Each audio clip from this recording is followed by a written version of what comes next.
a creature of habit, so I have to stand. I'm sorry.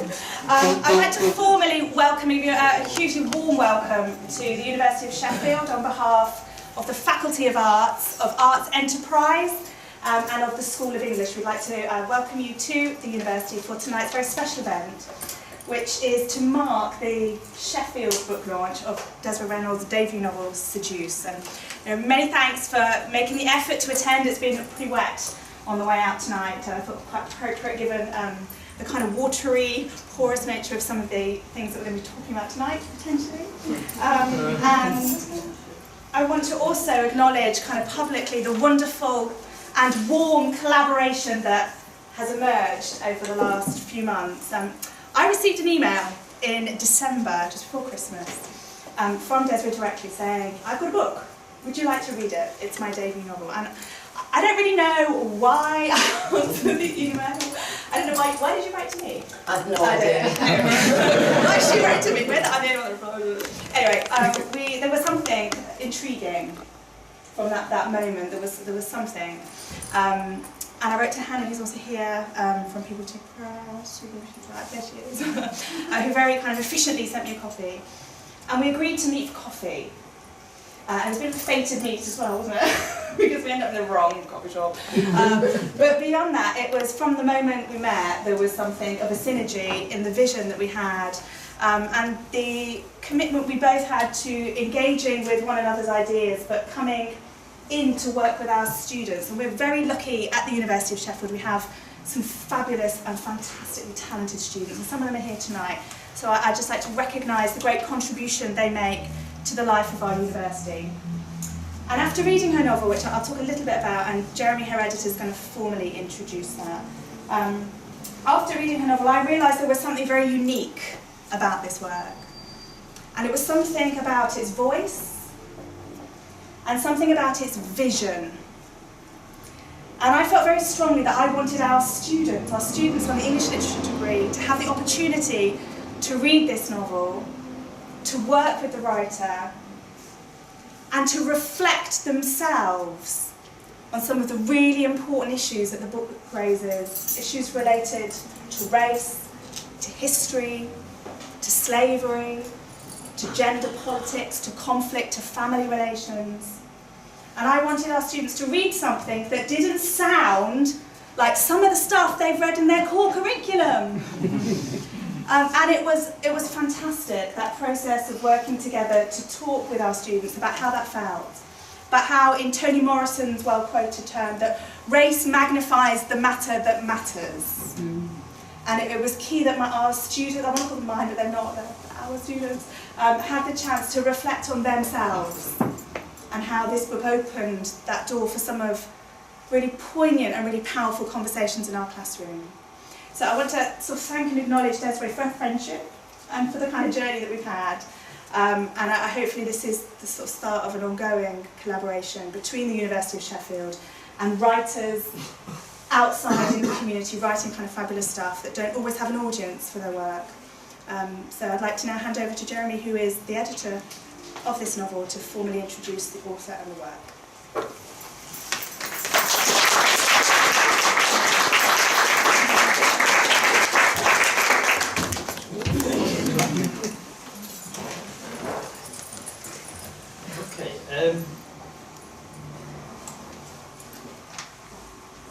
Yeah, I'd just like to begin, of course, by thanking Rachel for inviting us here. Thank you all for turning out. And one little thank you before I forget, because one of the things about, when we talk about the kind of origins of the novel and how it came about, is to say that it's one of the products of Arts Council investment. That we run a writers' programme called Inscribe. And Desiree was one of the first kind of graduates of the Inscribe programme, and it's a programme that couldn't have run without Arts Council funding, so I'll just say that. Just to say about this, about Seduce, that, I mean, we've been running People Tree for something like 28 years now, and been sort of editing books all that time. And every so often there are really special kinds of books, and Seduce is one of them. Not many more like that.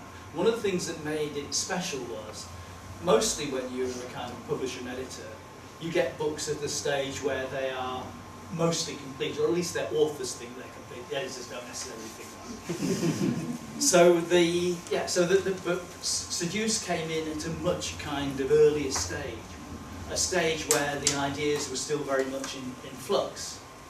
So that it was, you know, it was a very rewarding and kind of interesting, and for me too, a learning kind of process. I'm not a writer, but I learned much more about the processes that writers are involved in. How, in a sense, that like good writing is always really about solving problems. You have an ambition, you have something in blockage, you can't work out to do it, and you think and you think and you find a solution to how that thing is going to work. So that was one of the things. So it was a real privilege to be involved in that kind of process. That's what just to say is that I saw it sort of that Seduce beginning with two kinds of motivations, and how to make those motivations kind of work together was the process. One of the kind of things at the beginning of you described as sound common sense, and I'll say a little bit about what I meant by that sound common sense, some of the strategies there. The other side of it was what you could describe as a kind of a wild, free-flowing ambition.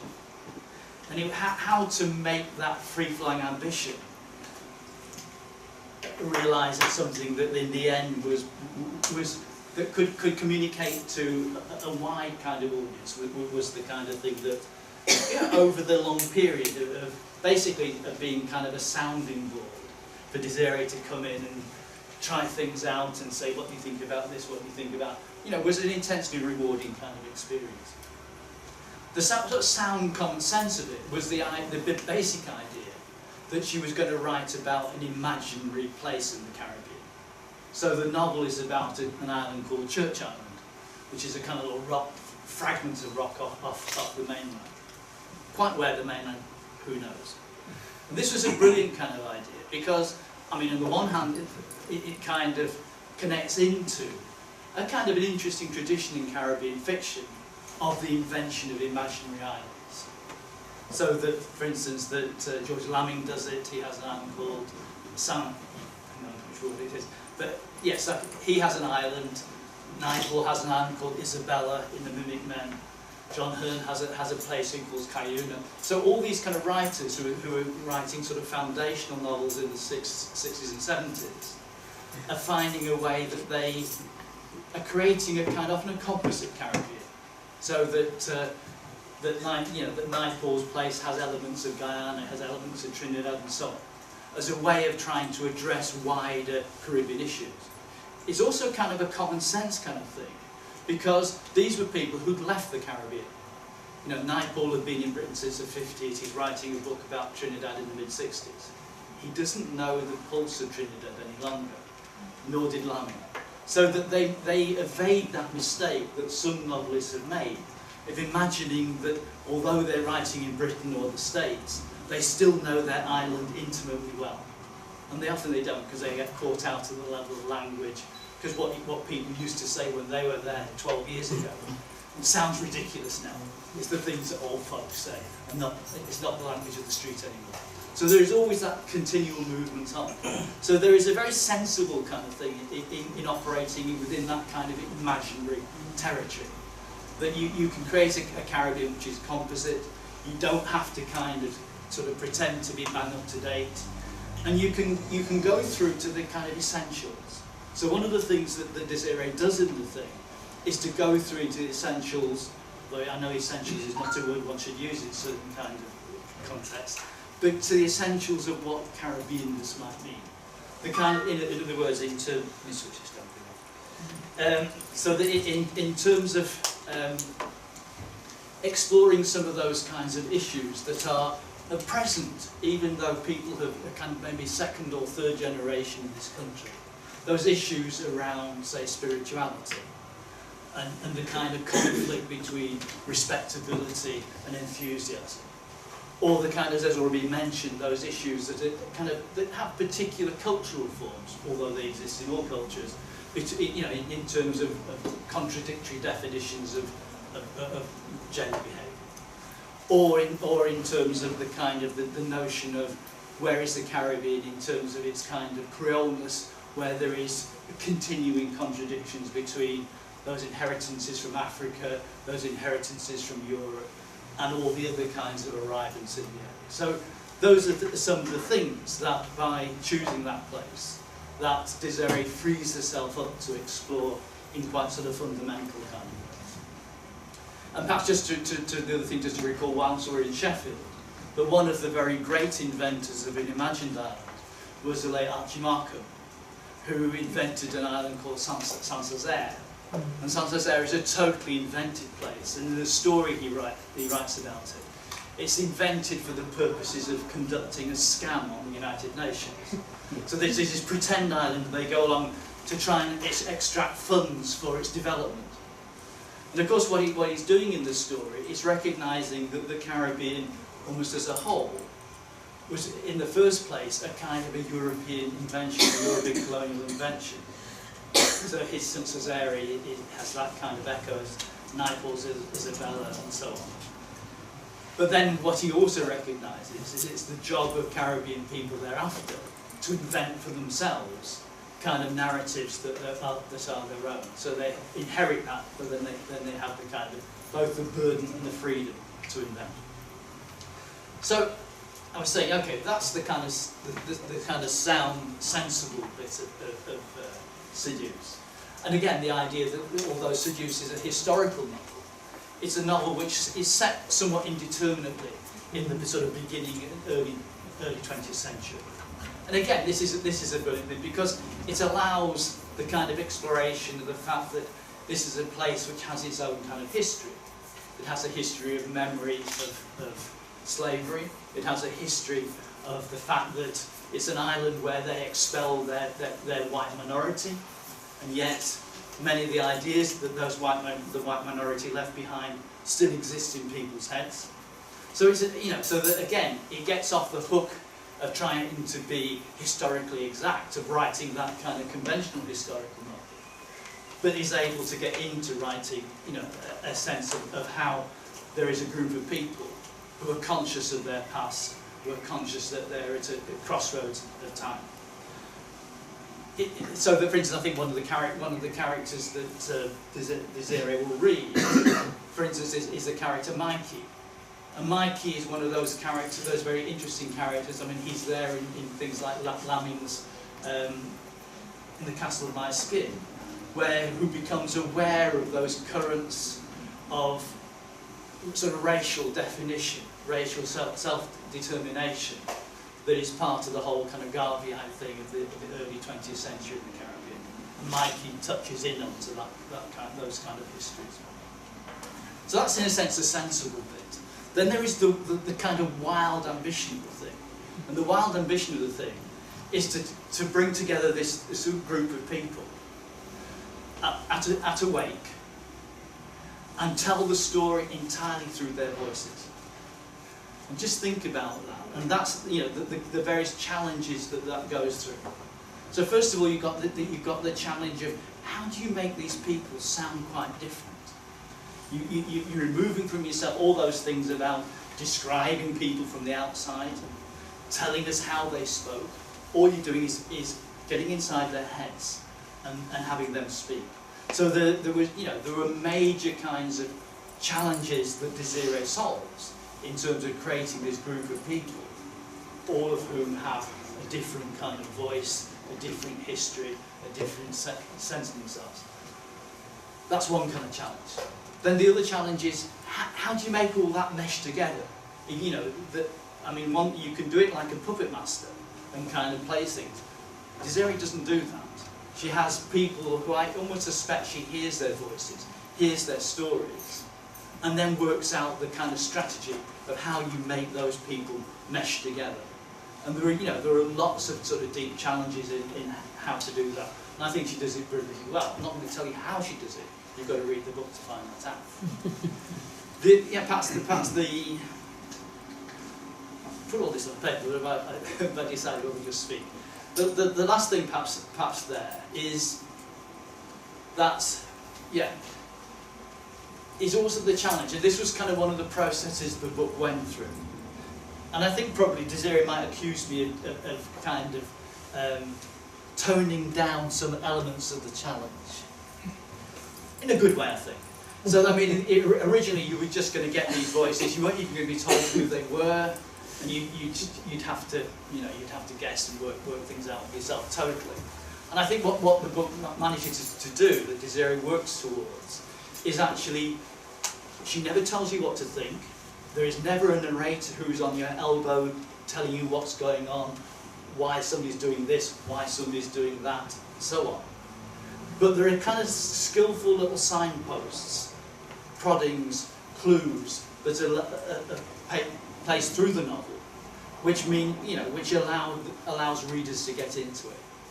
And I think, you know, that it's that kind of very, you know, that there is an element to it's like of high modernism about it, in that sense of, you know, of creating a thing where, you know, you're taking away the narrator and so on.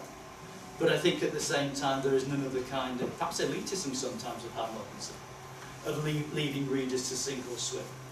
I think attentive readers will find lots of clues to find their way through. Again, I'm not going to tell you how she does it. Read the book, you'll find out. Thank you.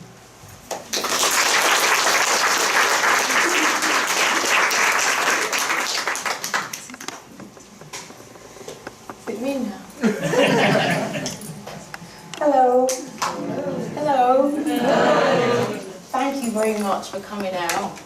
It's nasty and horrible outside, and who's actually read it? Alright, I'll let you off then. You can stay then. Thanks, Jeremy, that was great. I was wondering who you were talking about for a minute. It's taken me a while to write this, for lots of those challenges that Jeremy mentioned about it being in the first person and how I managed to make the voices sound different. And I'm my own worst critic. I'll think, I didn't make it sound different enough, but if he's alright, I'm alright, kind of thing with it.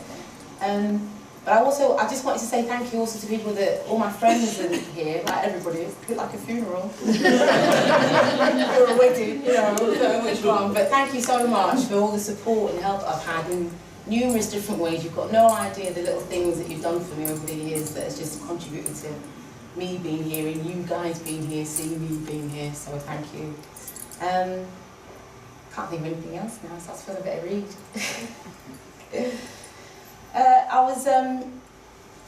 It's quite hard to choose what to read in a book with lots of words in it. I was struggling and I kept changing, and Rachel kept saying, can you read this bit?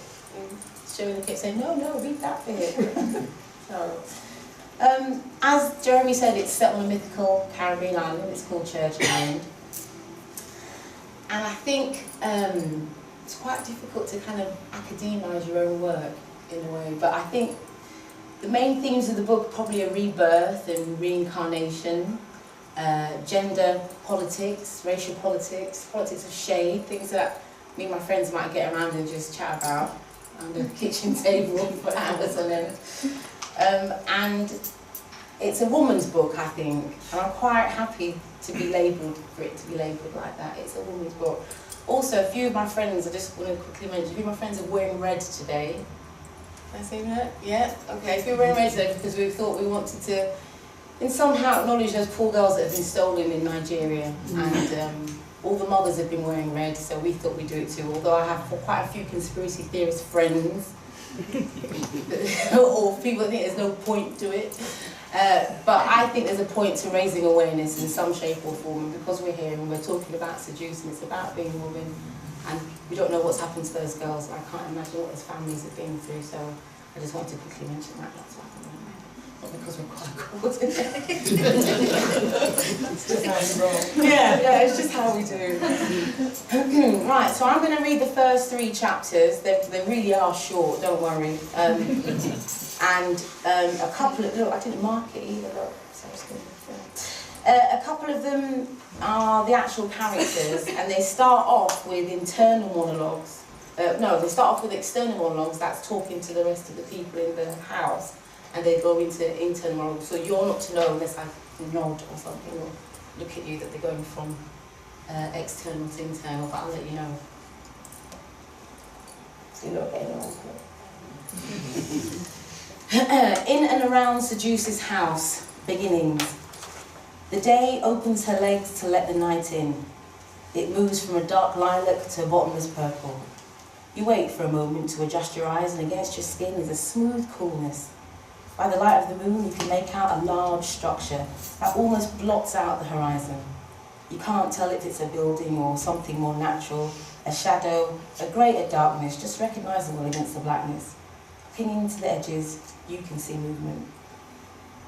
The souls sail around, chit-chatting and remembering nothing. Souls do that, visiting so many places, so many people, that they very soon forget where they have been. They only know where they are going, and when they are there, have already started to forget.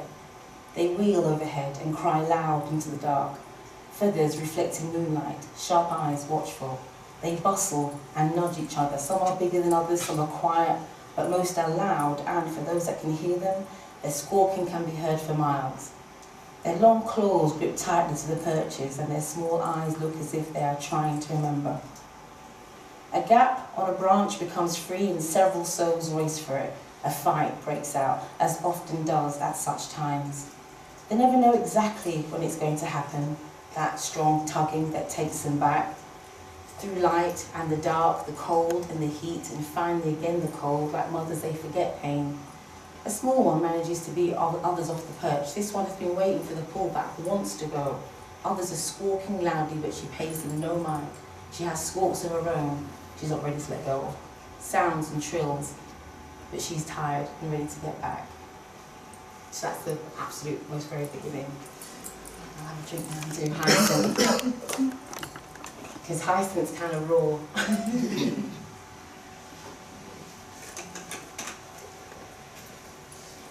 So Hyacinth starts off talking to the rest of the people, and then we hear what's inside her head. Praise Jesus, our Father, sweet Lord, in Jesus' name, amen. What a sad time it is for all of we here to bury the good sister. Now we all know that all truths will be revealed before Him. We are naked in the eyes of the Lord. Our secrets will be revealed, amen. When we walk in the light of God, we walk without sin. We walk in His righteousness. We will be flesh of His flesh, blood of Him blood. But if you sin, you will be cast out by the living God. We're not talking about the sun and moon and stars like them heathens outside. Close your eyes, close them, feel God move in this room. Feel Him, lock out the filth and wantonness that is outside this house, amen. The Lord protect Him sheep, and let the evildoers be dashed into the fiery pits of hell. Me and this woman had our time. Oh yes, it's true. They may not have been in love, but we respect each other. Yes, there was respect. Me come to make sure the bitch dead. Me never like her, dirty, filthy woman. Make me sick. What are these women doing here? No decent, law-abiding woman should be sullied by attending this travesty and disgrace.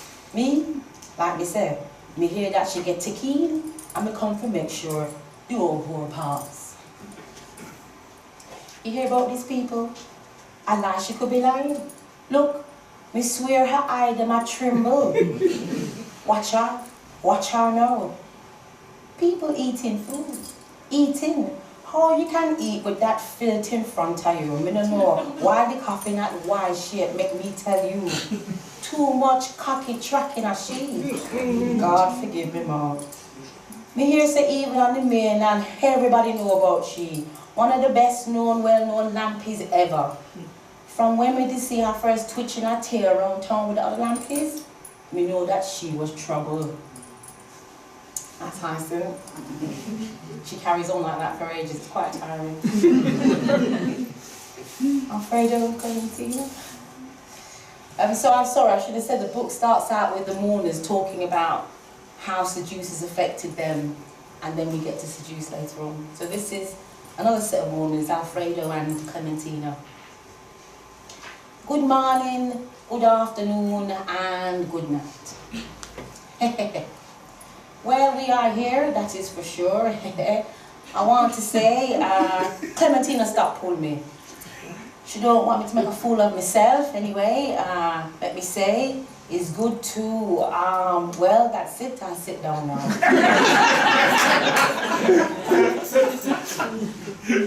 You old fool. You did make a fool of yourself. You come here for next speech. Like this shame not good enough for you, Jesus God.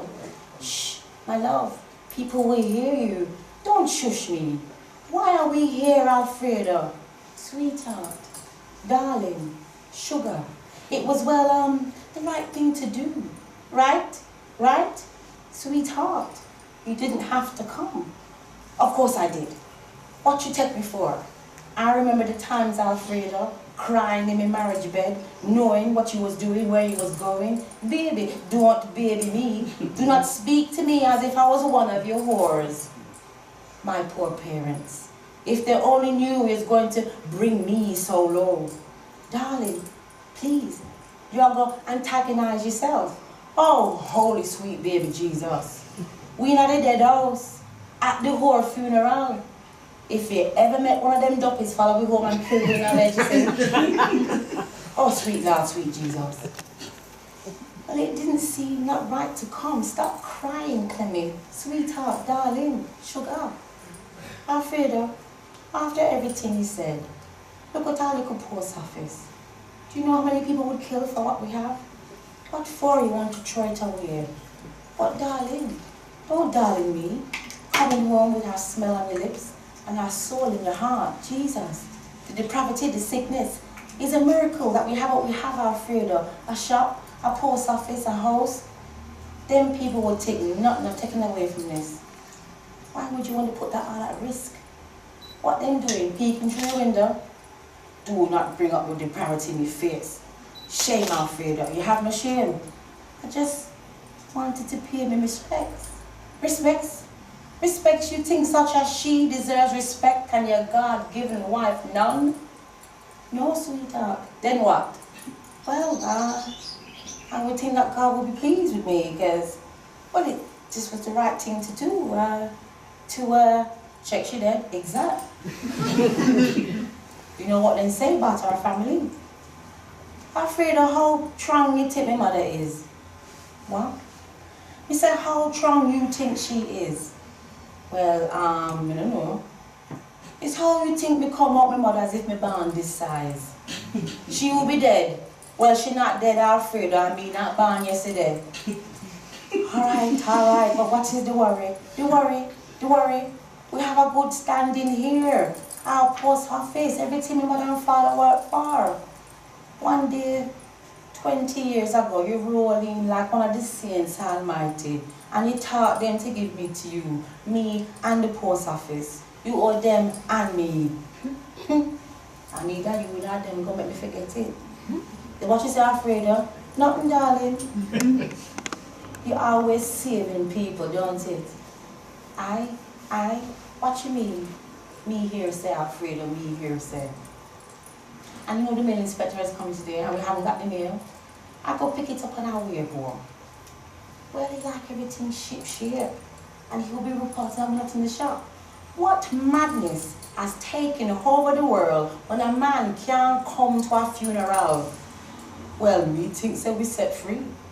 Why are you shouting, Alfredo? People are going here. Let them hear, Clementina. Them are always here. Wherever we are, them here. Whatever you do, them here. You can't poop and somebody don't hear. Alfredo, calm yourself. Well, I'm too blasted nosy. I'm going outside. All right, me I come to. What? For you to go outside and drink with them old whores, a drinking body and sex friend, you're mad. I'm not letting you out of my sight. For people to laugh at me, you look at me here. Nobody gonna tell me, say, me don't know where my husband is. Shut your mouth, Alfredo, you'll catch flies, that's right. Me I come, get me hat and shower. But, darling, hush your lip, Alfredo, and let me go outside. Is the man me want to talk with?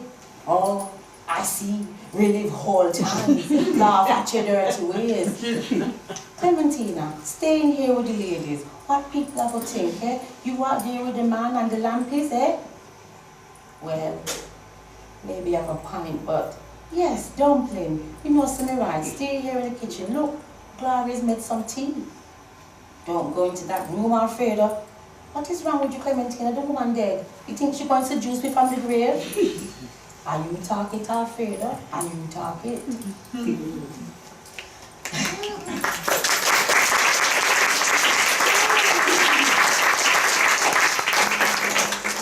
Those women are so tiring. Right now, because I was really organised and didn't mark where I was going to start, I'm going to kind of flick through, sorry. It does amaze me when I have to flick through and think, wow, I wrote all this. That's mad. So, okay, who's ringing?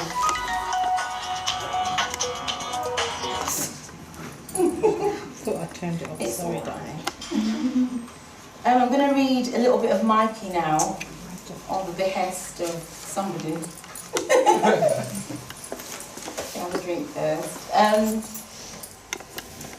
I suppose because it's such a woman's book and there's so many women in there, it's nice to do a little. I see your point. All right. Why did you hear that go down then? Right, this is Mikey. Again, I'm only going to read a little bit of him. And he's one of my favourite characters, I think, because he's such a gentle spirit, but he's a hypochondriac and I know lots of them. My mum included. And he loved her. Mikey is Seduce's old lover. They've been lovers for years, on and off, on and off. Hate each other, love each other, hate each other, love each other. I know them ones as well.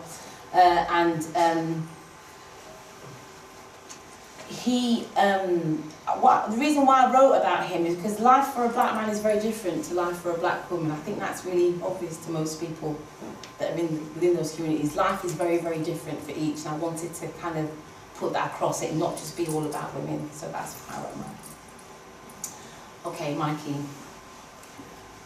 Unaccustomed as I is to talking out in public, I want to say just a few things as Jah watches over all of me. I soon take me leave. No. Me no mean me going dead too, though me think some of you did think so. Me choose life. I is a living man. Me no bargain with death, no hang round it. No like to be part of me life. So me nah stay long. Me I go back up the mountain to me home where Jah provide. But me feel it important that someone talk that knew her long. And I will tell you what this woman mean to me. You all know the eye. You all know she was the moon to me. She was the moon to me land, daughter. Even when me travel, she still close to my heart. Me not afraid to talk it, feel it. Young people, they don't know how to deal with what is in them heart. But if you don't say what's in your heart gonna strangle you. Mark me. Me know what me I talk. Me I talk about muscle, string, the neck back, the shoulder blade, the hand mickle, the foot bottom, the hair up your nose, the eye teeth. And that's all that lay down in the box. For we know she gone. That is just the thing that used for house her. How have we have to think about that? We come to our own judgment. She and my mother, well, some of you remember my mother. That was a battle royal over I. And well, my mother didn't like my involvement, it said. That is for sure. But you have to accept your blood. If you're lucky enough to have picked me where we're not all so blessed and some that don't deserve it, yes. And I know the truth of it. Anyway, we're not here for that, we're here for she. So hold up your glass and wish the Queen safe journeys.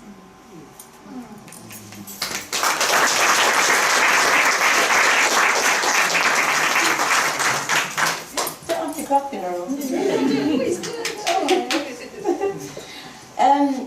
Am I still reading this? I think we A little bit of Seduce. A little bit of Seduce, because we're on a timing now, aren't we? So, novel travels all the way through other people's ideas of Seduce, and then we get to Seduce herself. I'm glad that no kids are in. You hardcore. Seduce. Mark me. Mark me, mark me. Me can't move to what me have to tell is told. To what me have to do is done. Like the sun have to go before the moon each and every day. Listen to the stars being dashed out one by one. One by one. I fucking hear them. The men laughing, joking, drinking, and I carry on so. And me, lying here, just dead. I can still hear them a chat about them woman, them a chat about the woman they love, and them a chat about them wife and them picnic. Some of them bitches, husbands and fathers, they well know me. Me hear the sound of sawing, the sound of hammering and shaping, men working with wood. Them making up me ra's coffin. I find a little piece of the sound. I can hear everything now. Me can hear what me say yesterday, as well as me hear me long about cry for me mummy titty, as well as me hear things yet to be, not ready yet. Not ready yet. Me can't move to what me have to say is told, but me soon come. Shall I stop there? Do you want more? I told her to keep reading. Right, okay.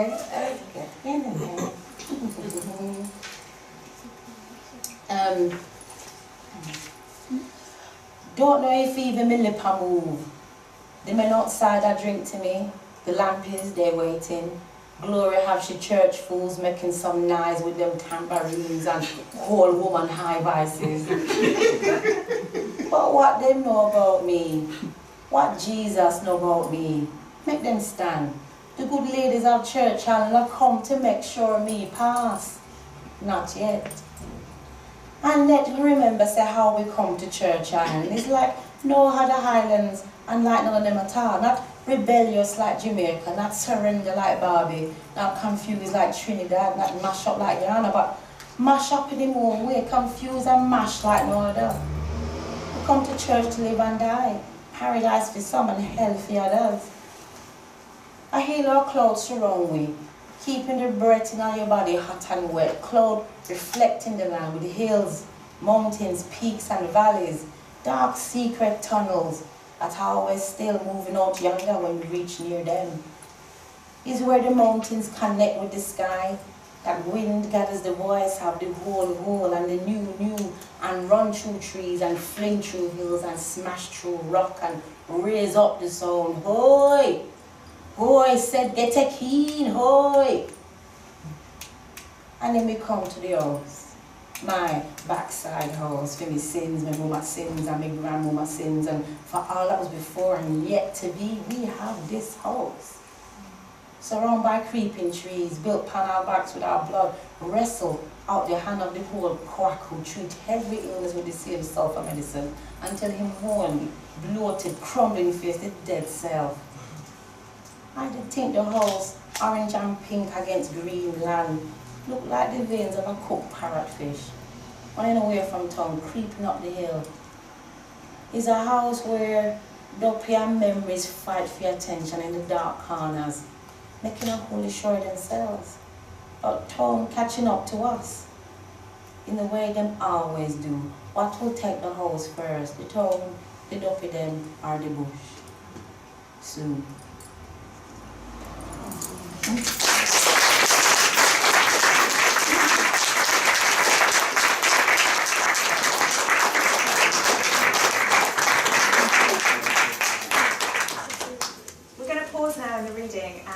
Open the floor for some questions. We have organised another section to be read after this, so don't panic if you haven't had a chance to ask your question.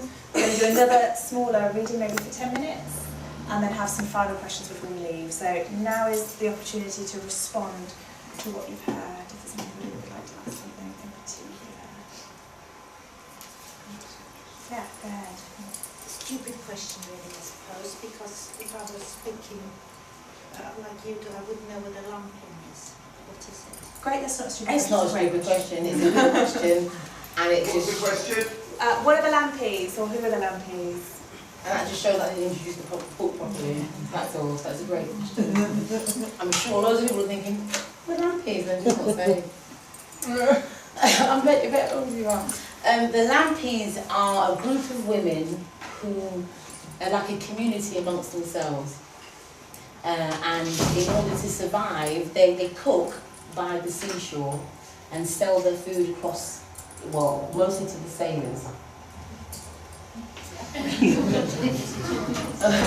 Mostly to the sailors, but they also, to supplement their income, they're also prostitutes. And see to the sailors that they cook for and also sleep with and get money for. So they are a community themselves, but they also serve a function in the book like a chorus, a bit like a Greek chorus, where every now and then they pop up and tell you what the real is, and then they go away again. Is that good? Is that all right? Go ahead. On the same subject, the duppies. What are duppies? Man, should have said that as well. Duppies are, I think it's Jamaican. I'm going to ask my other Caribbean friends, is it? It's not St. Vincent or... Jamaican. It's Jamaican. It's very much Jamaican, isn't it? Which means ghosts. Ghosts, basically, that's it, yeah. And can you describe what function the duppies play in the book? Working the angle. Yeah. Good one. I suppose they're a structured absence. That's a friend of mine who loves saying that, he says that about everything. They are a structured absence, the duppies. They perform that function. They perform that function in the Caribbean community. We live with duppies all the time. My mum sees them, she talks to me about them. It's nothing to do, it doesn't feel like we had a discussion about magical realism. There's no such thing within certain communities, and in fact it's a little bit of a dirty word, magical realism. It doesn't exist. If you're from a certain community, duppies walk with you. My mum swears that duppies have saved her life a few times. And within this book, I suppose, Seduce is the duppy, because she's already dead. So she's the one that takes us through the whole of this, the islands, the characters, we're travelling along with her. But in terms of the rest of the book, I did have more. I have to say, actually, I've got 3 times as much as this that ended up in the book. It's like a PhD. And I did want to do more, but then I got sidetracked with the duppies, and I ended up drifting into another world entirely. So I tried to keep them as tight as possible, because they would take over if I wasn't careful. Can you talk a little bit about Glory and the duppies? Because Glory is interesting. Glory, do you want to explain who Glory is? Glory is Seduce's... Glory is Seduce's daughter. Seduce is of a certain... There's a big thing between the two of them. Seduce is of a certain colour, and she thinks by having a man father her child who's as pale as she can possibly get, that she's doing the best thing for her daughter. But beyond that, she does nothing else. That's how Glory feels about her anyway, that she doesn't do anything else for her. Glory's very much living under the shadow of Seduce. I don't know anybody who has really strong parents, quite strong-willed parents, and you either produce a child that's strong-willed or the opposite. And Glory went the opposite, and is still rebelling. She's in her 40s and still wants to upset Seduce. She's put her in the wrong dress for the burial. She's run off with a man to the mainland, a really, really dark one. And Glory's relationship with the duppies were her friends. The duppies looked after her when she was a teenager. I was so interested in ghosts when I was younger and poltergeist, and I read this really, really badly written book about poltergeist only haunting teenage girls.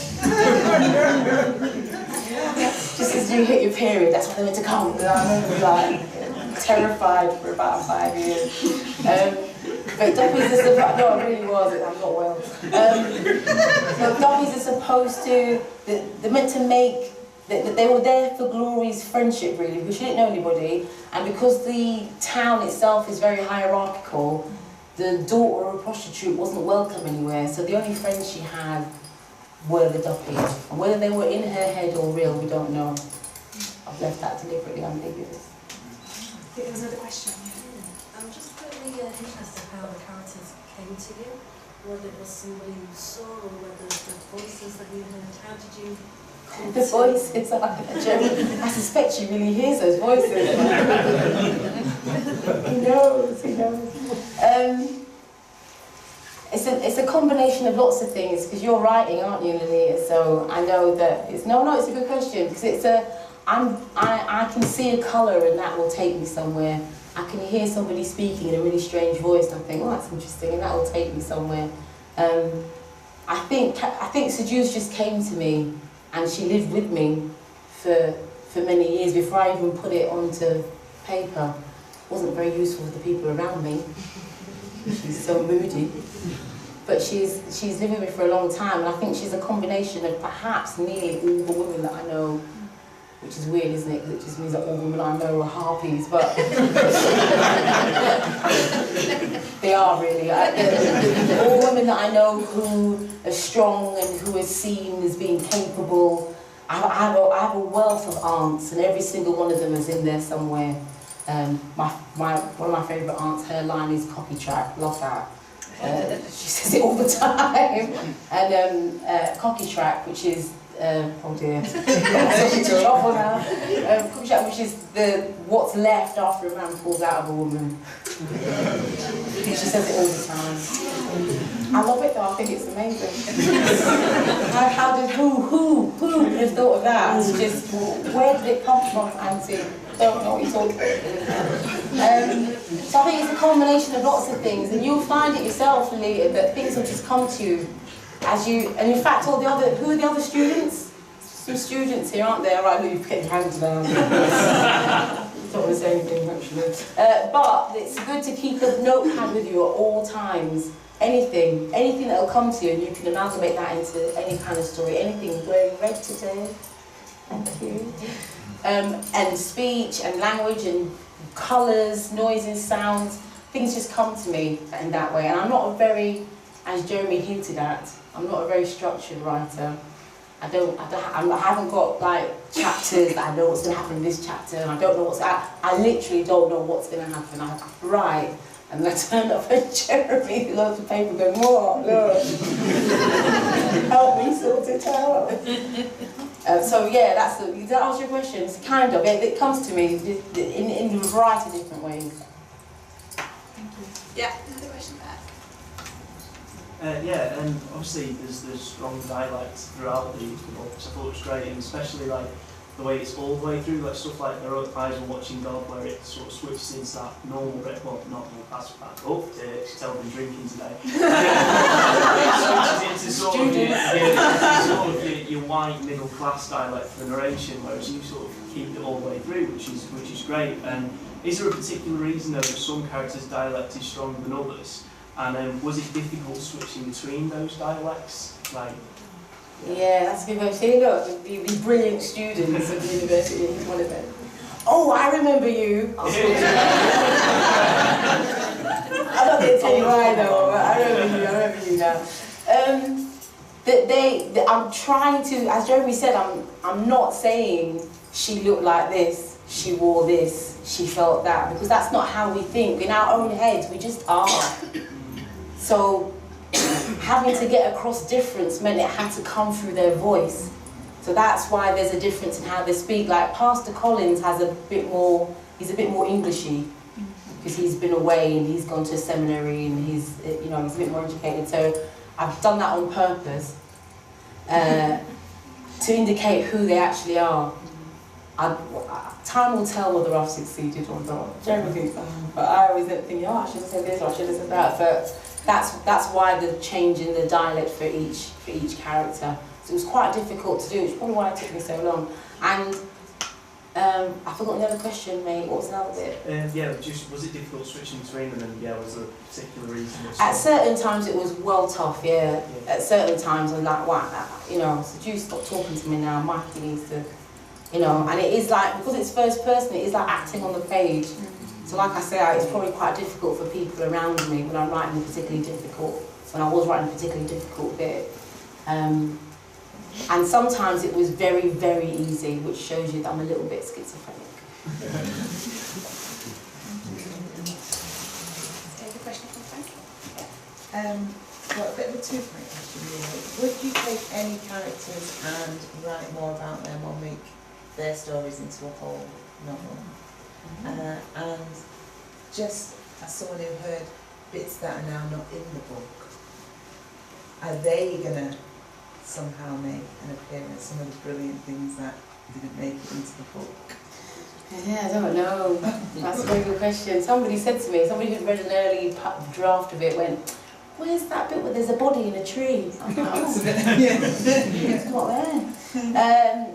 I don't know is the quick answer. I'd like to. I think Mikey might need a something, whether it's a short story or something, because I like him so much, and I think that he could do. Well, I don't know. Other characters, probably, if I had to choose one that's more closest to me, I think I'd choose Lou. Because she's the one that hears the voices and has other people living within her, as I do. As I think we all do, really. I'm not that mad. I think we all do that in a way. We all carry people with us in some shape or form. I thought you had a bit of a question. Is that it? Just behind, yeah. I've read the book and I know which character I'd like to hear more of. Have you thought about the church woman? Hyacinth, yeah. She's exhausting, man. She could do. I'm not sure how long she could go on for. I don't know. No, she probably could actually. And I think thinking about it now, yeah, there's a huge wealth of things about her that, yeah, we could discuss. I was going to say, having read the book, I think that I love the book, you know, I'd endorse it everywhere. I think all of the characters could be be extended, but I really like, I think it's because I recognise the church woman, I recognise that woman who will smile in your face and say hallelujah, praise the Lord, but those thoughts are actually in her head, those ones that she won't let out. So she's all pent up, so I'd love to see a butt while and naked actually. Like to see the Hyacinth let go. Yeah, I'd like to, well, I don't know, well, maybe you could write that.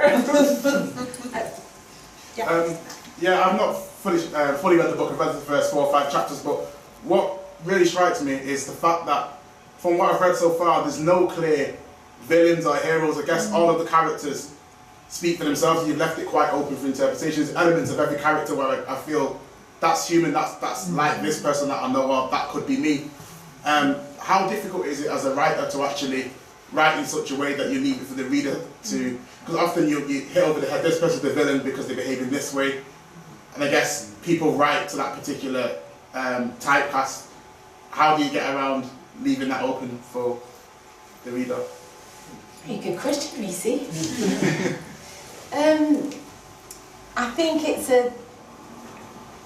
I think good writing has to be objective. I think if you're a writer and you're saying that this person's really bad and this is why, I think it's lazy. And it's just a shorthand way of you getting to where you want to get to without actually exploring that person. I'm also, I don't think everybody's wholly bad or conversely wholly good. And actually, if you were to just take a person in their entirety, they've got everything in them. We've got potential for great evil, I think, and we've also got the potential for great good, and it might be within a millisecond of each other. And that's why, evil. And that's why I left it like that, because I think that's about being a person, about being a human. And as a writer, I think it wasn't that hard it didn't feel that hard to do. It felt quite easy for me to omit those bits, because they're not real. It's not true that you do it that way. And I love Toni Morrison, and when she wrote The Bluest Eye, she said one of the worst things she did was to make, it was obvious that she didn't like a certain character. I couldn't work out which one it was actually, but I figured it out in the end. But it's a character that she didn't like, and she felt like she'd done some bad writing by letting that be obvious. As a writer, as a creative writer, you have to let people judge for themselves, and I actually found that quite easy. you're going to hate me for this question because it's one we all dread the most, but you just mentioned Toni Morrison, and I'd just like you to say maybe some other writers that you've been inspired by or influenced by in some way. Oh my goodness, how long have we got? No, Yeah, Toni Morrison is one of them, definitely. The book trust starts me that the other day. She was a really big... there's loads of writers that do a lot for me, because I'm an avid reader. I'll read 3 or 4 books at a time. It'll take me ages, but I'll dash between a few of them. And Toni Morrison, I think, taught me how to be emotional in a book, because you can feel revulsion when you're reading her, can't you? Or anger, or sadness, or any of those things. And she does that so well, doesn't she? So I think she taught me how to do that. 100 Years of Solitude, Gabriel Garcia Marquez, because I think he taught me how to think as a writer, because there's just like loads of different people with the same name. It's there, it's here, there's duppies walking around. It felt like it came from me, that book, or maybe I really wanted it to, but it felt like any one of us could have written that book. So that was quite important to me. 12th Night was quite important to me. Shakespeare. Anybody like Shakespeare? Yeah. Oh look, Elmy. So bookish. Is it? I found 12th Night on the stairwell. I didn't enjoy school at all. I hated school with any passion. And I just happened to find 12th Night on the stairs and took it home. I think I might have been about 11 and read it. I didn't know what the hell I was reading. And I kept reading it and kept reading it, and I got it. It just clicked for me. And I'm reading Shakespeare at 11. My mum thought I was mad. I was reading Shakespeare at 11 and laughing out loud because I got it. I enjoyed that book. So, and it's one of the things that I will reread and reread again because it still makes me chuckle. So 12th Night was quite a big one.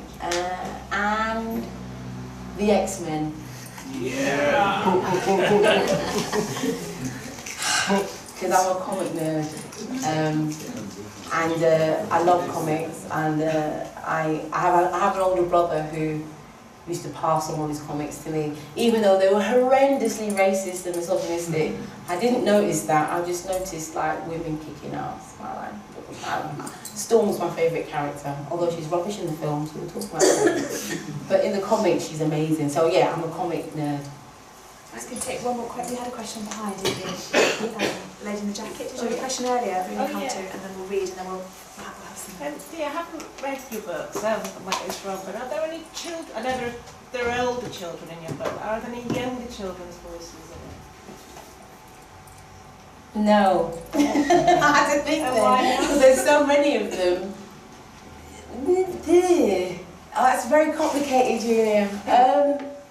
There's a child in the lampshade. Yes, there is. There's kind of. It's just that image of a funeral, a wake, and just thinking what the kids are thinking, and I wondered if you'd made a conscious decision. That might be my next book, Julia. Thanks very much. No, I didn't. Children play. They're another structured absence, aren't they? They're another structured absence. Children play quite a big part in it, and childhood plays quite a big part in the book. But an actual child voice, I haven't. Will you read a little bit more for us, is that okay? And then we'll have some closing comments.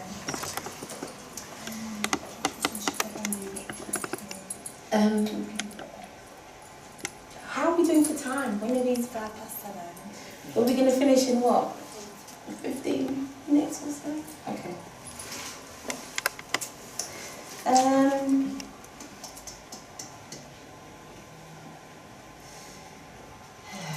Should have marked this out before. I'm going to read now a bit about Seduce on a ship. It's quite an intense bit, this bit. I'm going to have to have another drink. It's quite hard work. And are you alright? Are you alright? Right. She's read that bit, that's why she's rubbing her head. Seduce supplements her income by sleeping with the sailors. And the sailors send boats out to the women to come to the ship if they can't get to the shore. I won't read all of it because it's, yeah, okay.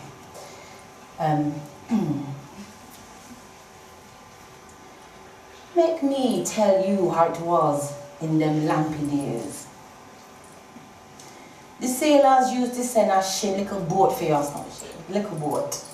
A few lampies would jump in and row themselves to the ship. This one day, only me and Hesme go. Hesme always go.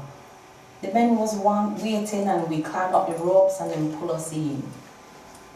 There were many men upon the ship, but 4 took Hesme one way, only 3 wanted me too black. We start to feel afraid. We look for her, she gave me a wink, and she went through a door. Ships have many dark corners, places for people to die and hide. You see that? Death makes melancholy. The 2 me do first, not that bothered. But the last one want me dead, want me free. You get some man like that, they just want woman to be afraid of them. That is how them feel a man. He move round me, and the others make a space round him. They want to watch what he's going to do to me, like they already know him beat me. Not the first time me take a beating, but it was the last. Him fling me down and sit astride me and use him fists as hammers. We find the strength to bite him. We don't know if it was his ears or his cheek. We feel the flesh tear away from him, started blood fill me mouth. Him scream and we jump up, fling open a door and run. In the tight passages, no light. Me running, don't know where we're going, trying to avoid them dark places. No, we should keep going up. Back up on man, him don't stop me, make me think how many women them see screaming, bleeding, trying to survive. We could hear them following, shouting what them going to do to me. Me fling open a door and me have to step back. The smell, let me want to vomit. Me stare into the gloom and the stench. Had to put my hand over my nose. And we could just make out that someone was in there. She moved her hand to her face and she blink, blink, blink at the light. And start to talk in language we don't understand. You forget all the words you teach me. I know me try and think, but them gone. Then keep her in a cupboard. Use her for one of them couldn't reach port. She looked young, but her eyes was older than mine. And hear the man coming, so me just squeeze in next to her. My foot step in shit and me had to hold my breath. She started to whisper, try to pull me. Me think she was trying to save me, but me tell her, shh, shh. We hear the yelling and the running dying away. I could feel her eyes looking at me from the darkness. I crack open the door. Come, follow me, follow me. Me use my hand to show her what me name. She looked afraid. She started whispering, come, me say. If me leave you in here, you're dead. Me think that them to find me, they will pick pan her. Maybe there was other girls stole pan this shit, but we only know about this one. Got that one there? It gets worse, so I'm letting you off lightly. And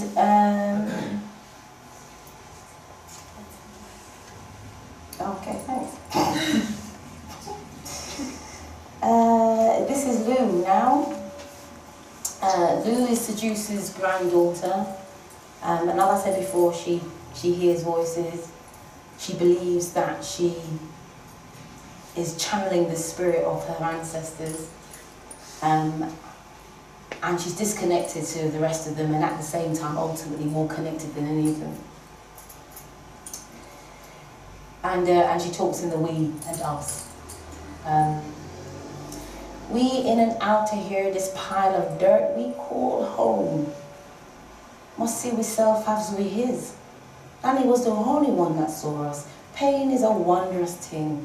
It fills us with feeling and smells and sights and sounds. We own pain. It eats us like hungry fire, and nothing matters except what we're feeling. And life can go by, love can go by, and still with pain is the only thing we can remember about ourselves. But the pain of others, the sound high and it echo long within us. Even when we're home pain, long since gone. Remember sun pain? Remember wiping away blood from him lip and giving him water to wash all the pain away. You take the wool of water, push me aside and go wash behind the house.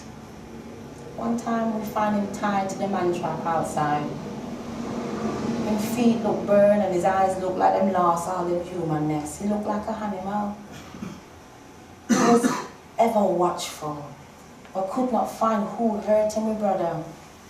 And one hot, clear morning, Nanny said he must have been sent away. And we know that she protecting him and giving him life that she afraid will be wrenched from his small body by her own mother. And you see how he was responding to his calling. He's our witness and him eyes and all things are seen, and maybe there comes healing after this. We thin with reaching, feel about to snap, but now we have reached ourselves, turned the stretching in, and look what we find in us. See here, we have found something. Our body has life in it, small and needful. She gonna make the sky a different blue. The birds sing songs loud and strong. She in the smell of things. We know that she will be a gift for all that know how to use her. We know that without the blink of an eye or skipping of a heartbeat, that she will bring us to our knees. Tears will wet the ground for her, and we will willingly lose our life for the love of her. We know what moves us. It is love. She will be all of us. Thank you.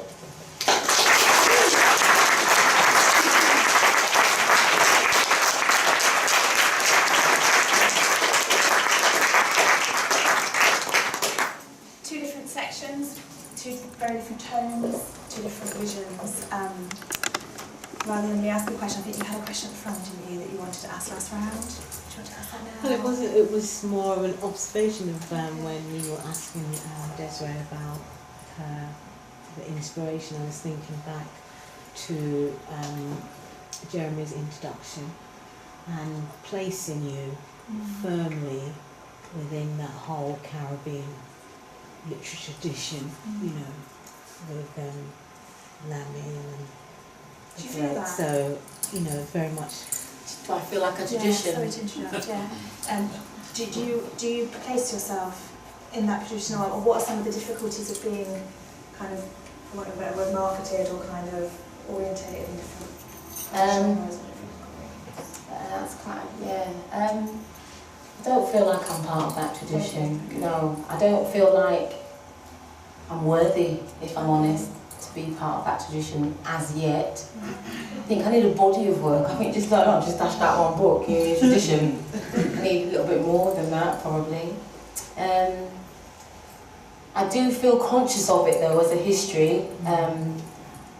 And one of the first people that taught me about that was Archie Markham. I did take him for a module at Sheffield Hallam. I was thinking more of the inventiveness. Oh, I see. Not yeah. Inventiveness of and use of language, and the, you know, being able to recreate place and recreate language, which is always very much part of that creative process. So that's what I was thinking along, as opposed to. But you are worthy. Of course, you're worthy. Well, you know what I mean. Body. I forgot another bit. Sorry, Rachel. What was the other question that you said? No, just wondering about how you felt, how you feel about your writing, how you feel as a writer. You talked about your sense of yourself as a black female writer, what that meant to you. Perhaps you could speak a bit about that. It'd be interesting. I'm looking at one of my students over there. Well, I've got a few all over the place, but I'm looking at her in particular because we had this huge discussion about whether you wanted to be a black writer. Was it you? Yeah. And Keisha and Elmi and I looked really like me too. About being a black writer or being a writer, or what does that mean precisely? And it's a kind of it's a weird question because I don't feel like I've got anything that is different to that. I am a black writer. I don't feel like I could be any other way. It's like asking which came first, being black or being female. I just arrived, and that's just here, and that's it. So I can't really. I don't feel quite. I know what happens to both of them, the black and the female. You know, the racism and the misogyny. I get down those bits. But in terms of writing, those things that have come before, like the landings and stuff, they give me strength. I feel proud of that heritage, and that carries me along. I don't necessarily feel a need to disclaim it. I don't feel a need to disown being a black writer, because that's where my power comes from. If that makes sense. Other questions? Yeah. I haven't read the book, so I apologize. Look, can everyone just stop asking me questions and kind of saying that you're not certain. It sounds like a series of really, really beautiful monologues, but is there any plans to put it on stage? Because I'd love to see it. Oh. Would you act in it? Mikey? You could be like, I've got a very talented actress over there. She could well do Seduce, couldn't she? She's a very good actress there. I haven't got any plans. If anybody else has got plans, they can come and talk to me about it. I think somebody was talking about it being a Radio 4, about making it into a radio play of some kind. I think that would probably work. I'd get somebody else to read it though, but I think that it would go very well, so I'm thinking about that, yeah. In terms of putting on the stage, I don't know. I could. Yes. I suppose. We've got plans already. We've got plans. You've got plans? Yeah. Alright, well, I'll leave it to you. Yeah, I'd like to encourage you to read it yourself. Pardon? I'd just like to encourage you to read it yourself because one of the things I was going to comment on was the beautiful way that you read. You had variety between the voices, but it gelled really well. And I was going to ask, do you have some experience of acting before? Only the normal acting that we all do in our everyday life. You look lovely. We all do that, don't we? I loved what you said then. We all do. We're all a little bit of an actor, aren't we? And I suppose I am a little bit, definitely, in my everyday life. But I'm not an actress. I couldn't do. I had to vomit before I did this. I could never. I don't know how you do it though. Stand up and people look at you night after night, and that would send me into a hospital. So I know I'm not an actress at all. And I think the idea of it would terrify me into not doing it. Is there another question? Yeah. Sorry, you see you. I've got a question for myself and one from a friend that can't be here, if that's okay. Okay. Sorry. That's okay. Strange. She wanted me to ask about the front cover of the book, and that it shows the lips of a black woman, was the one that I've got. No, they're all the same. Yeah, the lips of a black woman with the word Seduce written across them in white paint, and she would ask you to explain the reasons behind that decision and why you think it represents the novel. I'm laughing because it was quite a lengthy process, really, and we went a little bit crazy. It was a collaboration, can I say? I didn't just sit there and I didn't take the picture. Chris Morris took the picture. He's back there looking at equipment stuff and being techie. And Emily Felton here drew the white paint on a woman from my Zumba class. Really, from my Zumba class, and I think I was doing a Zumba move and looked at her face and went, "Wow, no, that's her." "Let me take your picture, please." And she was a bit horrified and went, "All right, you're crazy, but all right." So we hired a studio where we took the picture, and she hates it. She hates the picture. She's one of them like, "Oh, I look like a voodoo woman." I'm like, "Yes, but that's right." She So anyway, she's not here tonight. And so Emily did the lettering, and Hannah, who's People Tree, did the design of the cover. And I specifically wanted it to be just all. We went a little bit mad. We were like, let's have it sewn on. Let's have blood dripping from it. And it'd be bones. And we went with them like, all right, okay, no, let's just paint it on. And I wanted it to represent maybe all women, not just because I had a big debate with somebody about having a whole face. It should be a whole face, but I didn't want it to be a specific person. I wanted it to be any woman. Or any black woman, rather than a specific, that be the, because Seduce should look like how you want her to look. Yeah. And each and every one of you should have a different idea of how she looks, which will be different to how I think she looks. I don't really describe her, that too was on purpose. So that's why the cover. Just jump in there, and I think that was the beauty of the book for me, is the way that it was written. Seduce turned into my great-grandmother when I was reading it, and brought her back to life for me through just the beauty of how it was written.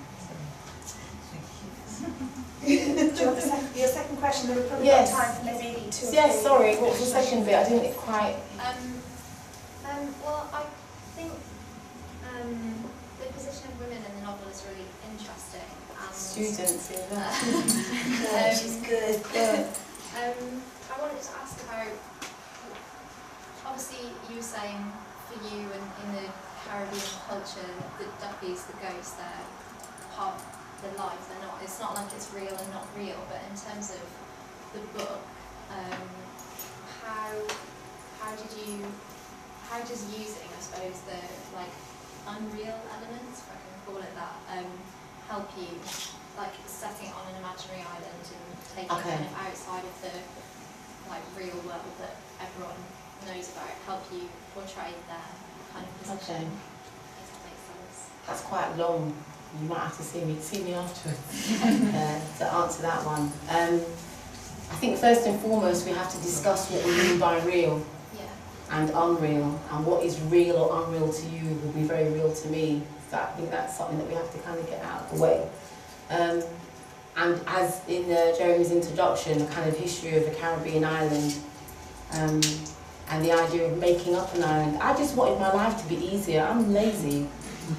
So if I wanted to write about Jamaica, I'd have to do all that research, which I love actually. I'm a bit of a nerd really, but then I would disappear into that research and that book would never have been written.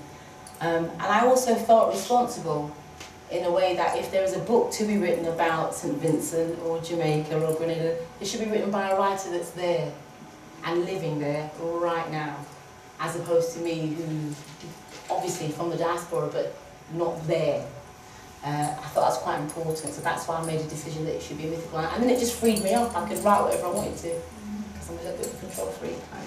Was that the same decision to set it within the legacy of slavery rather than to write a novel about a realist representation of slavery? I don't know if it was a decision. Okay. I don't think I made a conscious. I think if you're black and in this country, slavery walks with you in whatever shape or form it comes in. It will walk with you everywhere you go, in nearly every transaction that you make. So I don't feel like I decided to make it about slavery. Decided to make it about me, I think, and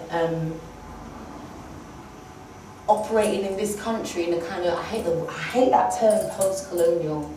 It does my head in, but you understand what I mean by that, by it being a time in our past and that we're now at this time.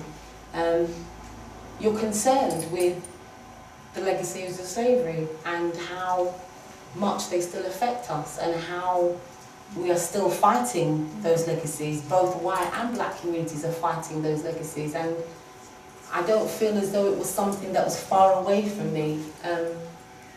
My great-granddad, who died at 111, his girlfriend was 40-odd. Really. My mum was horrified at the whole, no, she really was. And he worked on the Panama canals, and in a certain village they found out that he could read and he had to leave. People in charge of the mine, or the whatever it's called, they found out he could read and he had to leave in the dead of night. and that was my great-granddad, and that wasn't that long ago. So it doesn't feel like it's something else, it's me. Does that make sense? Cool. Another question? Thank you. Yeah. How important do you think it is that Seduce is dead? Do you think you could have told her story from the perspective of her being alive? Or did she have to be dead for you to tell the story? I think she had to be dead. Sounds mean now, doesn't it? Had to kill her. I think she had to be dead because I suppose it then becomes a bit like, you're a writer, aren't you? You're a student. Student. I love them, I really do, they're great. They're brilliant too. I think she had to be dead in order to produce an alternative God voice. Do you know what I mean by that? Of course you do. It's true. Oh yeah, student, you know exactly what I mean. She had to be that overarching, overseeing person that saw things beyond what other people could see. And in order for the story to function well, she had to see all of it. So that's why and she came to me dead. I didn't have her alive and then killed her off. She was always dead. That sounds weird. But, do you know what I mean? She came that way, and I think in order to get the story and see as much as she can see and see all the characters and all the storylines, that's how she had to be. If she was alive, it would be a different story. Worse or better, I don't know, but it'd be a different one. Maybe I should resurrect her and do what they do in the Star Wars films. They go back, don't they? Do that. The prequel. I could make a Seduce prequel. What do you think, Jeremy? No. So you just take one more and then we will close up.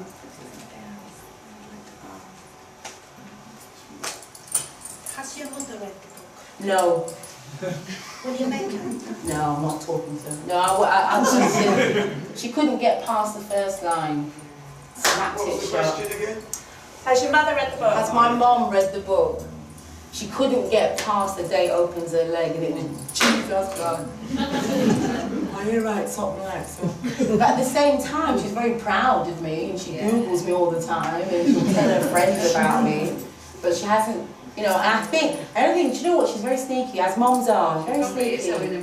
Well, my Aunt Val, cocky track woman, said to me that she told her about cocky track. See, there you go. So she singled that out to talk to my auntie about my rudeness, I think. She's probably read it. I reckon she's read a good one. I don't know. Well, she hasn't. So in fact, none of my family just couldn't get past it. I think it's because you are who you are in a family relationship, and then beyond that, well, you're doing that. No, that's not you. You're here. So the family is difficult. Good question, though. Well, thank you everybody. It's been a brilliant evening so far, and we've still got a bit more to come. We're going to be celebrating and extending our celebrations over the road at Harrison's Bar. Before that, there'll be an opportunity if you have a book or you'd like to purchase a book. You'll be doing some book signings. Yes, yeah. We can have a bit more music while we clear up. I'm being just indicated. I don't know what. Winston. Yeah, yes. Music. We have a bit more music. We have Winston, we have Winston Hazel, aka Funk Master General. I told Nick that you were playing and he's a big fan. You have to talk to him. So we'll have some music. So we're going to have some music. Hang here for a little bit. There's a bookstore from People Tree with some new titles. There's also an excellent anthology that you can have a look at as well. And then we'll go over. Okay, so can we join me in giving Chris a nice big hand.